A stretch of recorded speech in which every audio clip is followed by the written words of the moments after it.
আসসালামু আলাইকুম। আমাদের দেশে আমার মনে হয় আইন শৃঙ্খলা পরিস্থিতিটা একটু খুব ভালো করে টাইট দেওয়ার দরকার। আমরা বাঙালি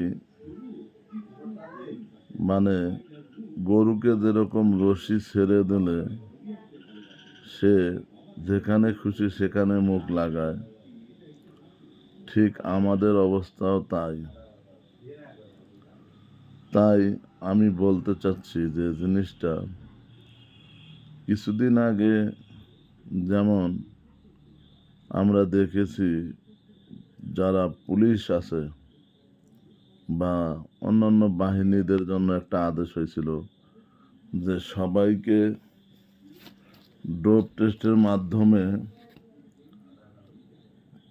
পুলিশের চাকরি বা অন্যান্য চাকরিতে তাদেরকে ভালো মতন তদন্ত করতে হবে এবং যদি কোনো সদস্য নেশা জাতীয় জিনিসের সঙ্গে জড়িত থাকে তাহলে তাৎক্ষণিকভাবে তাকে সাসপেন্ড করা হয়েছে।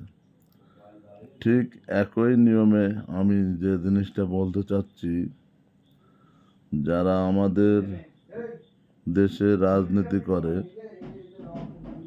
আওয়ামী লীগ, বিএনপি, যেই হোক না কেন, জামাত, এনসিপি, সকল রাজনীতির শীর্ষ নেতাদের থেকে নিয়ে সকলেই ড্রপ টেস্টের মাধ্যমে যারা নেশাগ্রস্ত তাদের রাজনীতি করার কোনো অধিকার নয়।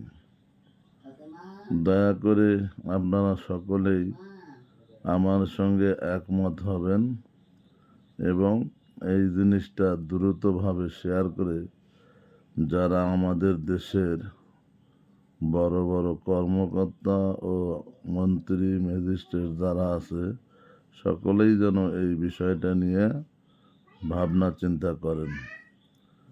আমি আপনাদের কাছে জোরালো আবেদন করছি, এই ভিডিওটি দ্রুত শেয়ার করে সকলের মাধ্যমে পৌঁছায় দেবেন এবং এর মতামত অবশ্যই আপনারা কমেন্ট করে সকলের মাঝখানে তুলে ধরেন কোনটা করলে ভালো হয়। আমাদের দেশের ম্যাক্সিমাম ছেলে বর্তমান যারা রাজনীতির সঙ্গে জড়িত আছে সবাই নেশা করে, তাই নেশাখোরের রাজনীতি কীরকম হবে সেটা আপনারা ভালো করে বুঝতে পারছেন। আশা করি ভালো থাকবেন। আল্লাহ হাফেজ।